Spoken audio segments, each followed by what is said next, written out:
အားလုံးမင်္ဂလာပါဒီနေ့ပြောပြမှာကလေ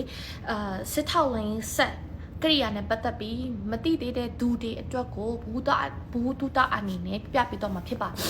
စစ်ထောက်လိုင်းဆက်ကသူတို့ဘက်မှာတုံးနေတော့မတုံးလည်းမတုံးဘူးဒါပေမဲ့ကိုဒီဘက်မှာတတိထားလှုပ်ဆောင်တဲ့အရာကိုပြောပြမှာဖြစ်တယ်ပေါ့နော်။ဘာဖြစ်လို့လဲဆိုတော့ကိုရီလေးကြည့်ရင်သွားတဲ့အခါကျလို့ရှိရင် internet line တွေဖြတ်ထားတယ်။ဘာဖြစ်လို့ internet line ဖြတ်ထားလဲဆိုလို့ရှိရင်ရန်သူဘက်ကထောက်လှမ်းလို့မလွယ်အောင် internet line တွေဖြတ်ထားတယ်ပေါ့နော်။ internet line သုံးမယ်ဆိုလို့ရှိရင်လည်းကိုယ့်ရဲ့အခုဒူဘိုတို့ဘိုးကြီးတို့တကယ်ကိုဒီထောက်လှမ်းဆက်အသုံးပြုနေတဲ့သူတွေကဒါတက်ကချထားပေးတဲ့ private wifi တွေတုံးပြီးတော့ပဲဒီမြေပုံကိုကြည့်ကြတာများတယ်ကိုယ်ပိုင်တုံးပြုတဲ့ဒီလိုဖုန်းတွေ internet line တွေကိုတော့လုံးဝတုံးခွင့်မပေးတဲ့အပြင်ငိုဖုန်းကအစလုံးဝပိတ်ထားတယ်ပေါ့နော်အဲ့တော့ခုနကထောက်လိုင်းဆက်ဘက်ကိုပြန်သွားမယ်ဆိုလို့ရှိရင်ထောက်လိုင်းဆက်က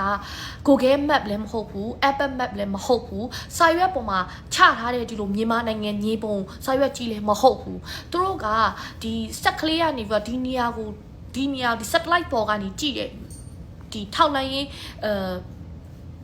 အမျိုးအစားပေါ့နော်ထောက်လိုင်းအမျိုးအစားဖြစ်ပြီးတော့သူကအဲ့ဒီနေရာကိုထောက်ကြည့်လိုက်တာနဲ့အဲ့နေရာမှာရှိတဲ့တောတောင်ရေမြေတဘာဝတွေကို Google 3D ထက်တောင်ပိုတောင်ကြီးနေတောက်ပသေးတယ်ဘယ်နေရာကနေပမာဝင်လို့ရတယ်အဲ့အိမ်ရဲ့အနေထားအဲ့အိမ်ရဲ့အမျိုးအစားလှက်နေရတဲ့ပုံစံထောက်လိုင်းဆက်ဖြစ်တယ်ဒါသူတို့ပမာတုံးညင်နဲ့တုံးမဲ့အရန်နေခင်မိနေတဲ့တော့ကြောင့်မလို့အပြင်ကိုနေမြေရထားပြီးတဲ့နေမြေပါသွားတဲ့ data ဒီမှာအများဆုံး3កောင်း3မယ်ဘာလို့လဲဆိုတော့သူတို့ရဲ့ mission ကြီးနယ်မြေပြန်ရဖို့အတွက်ဖြစ်တဲ့ကြောင့်မလို့ဒီနယ်မြေရထားနယ်မြေပါသွားတဲ့ data အနီးဆက်ဆုံးနေရာတွေမှာအများဆုံးအသုံးပြုလိုက်မယ်ဒါမှဒီကိုရီဘက်ကိုထောက်လှမ်းလို့ရမှာဖြစ်တဲ့ကြောင့်မဟုတ်ဘူးเนาะအဲ့ဒီအတွက်အကြောင်းမလို့ဒီ Starlink ဒီ public နဲ့တုံးတဲ့အခါကြလို့ရှိရင်ရန်သူဒီခြေရာခံတဲ့ပေါ့เนาะထောက်လှမ်းရေးဆက်ကနေပြီးတော့အလွယ်တကူကိုစာပါတဲ့ကိုဝင်ပြီးတော့ထောက်လှမ်းလို့ရတယ်သူ့အနေနဲ့ internet line ရသွားပြီဟေ့ဆိုလို့ရှိရင်ဒီဘမဘယ်သူဘာရှိတယ်ဆိုတာအစထောက်လှမ်းလို့ရတယ်ဒါ6တာမဟုတ်ဘူးတကယ်လေအတွေ့အကြုံနဲ့ရှိခဲ့လို့ဓာတ်ပုံလည်းရိုက်ခွင့်မရှိဘူးဗီဒီယိုလည်းရိုက်ခွင့်မရှိတဲ့ကြောင့်မတက်တဲ့အနေနဲ့ပြလို့မရဘူးဗဇက်နေပဲပြောလို့ရတဲ့အတွက်ကြောင့်မလို့ဒါဒီလိုပြောရတာဖြစ်တယ်ပေါ့နော်အဲ့ဒီအတွက်ကြောင့်မလို့ဒီနေမြေဒီတော်လိုင်းနယ်မြေစိုးမိုးတဲ့ data တွေမှာနေထိုင်တဲ့ပြည်သူတွေအနေနဲ့ကပို့ပြီးတော့စီကံလိုက်နာရတယ်ဘာဖြစ်လို့ပို့ပြီးစီကံလိုက်နာရတယ်ဆိုတော့တစ်ချက်အမှားမခံဘူးတစ်ချက်မှားသွားတာနဲ့ရန်သူက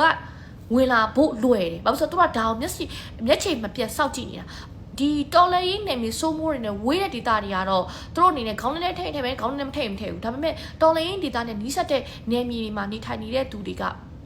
တော်လေတက်သားတွေကလည်းသူတို့နေမြေရထားပြီးသားလေဟုတ်တယ်မလားဘသူကအပါချင်းခံပါလဲဟုတ်တယ်မလားလူတွေအသက်တွေအကုန်လုံးရင်းနာရတာငွေတွေလူအသက်တွေတငယ်ကြီးမိသားစုအကုန်လုံးရင်းနာကြတယ်သူတို့အနေနဲ့ဒီမြေကိုလည်းသူတို့အပါခံမှာမဟုတ်ဘူးအပါမခံတဲ့အတွက်ကြောင့်မလို့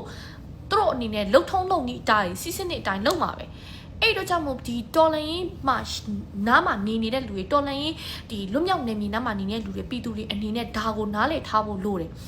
ငါတို့ကတော့ပြည်သူတွေပဲငါတို့လှုပ်ချင်တာလှုပ်မှာပဲလွတ်မြောက်နေမီရောက်နေပြီပဲနင်တို့ကိုငါတို့ထောက်ပံ့ပေးထားတာဆိုတဲ့ဟာမျိုးတွေအတုံးမပြုတ်ပဲနဲ့အော်သူတို့လုံနေတာငါတို့လုံခြုံရေးအတွက်ပါလားဆိုပြီးတော့နားလေထားဖို့ကိုပြောပြချင်ပါတယ်ပေါ့နော်ဒါကတော့ဘူးတူတာအနေနဲ့ကောခုနပြောသွားခဲ့တဲ့ဒီဖြစ်သွားခဲ့တဲ့ဒီဗီဒီယိုဖိုင်အနေကိုကြည့်ရင်းနဲ့အနေနဲ့ကောနောက်တစ်ခုကလက်ရှိပေါ့နော်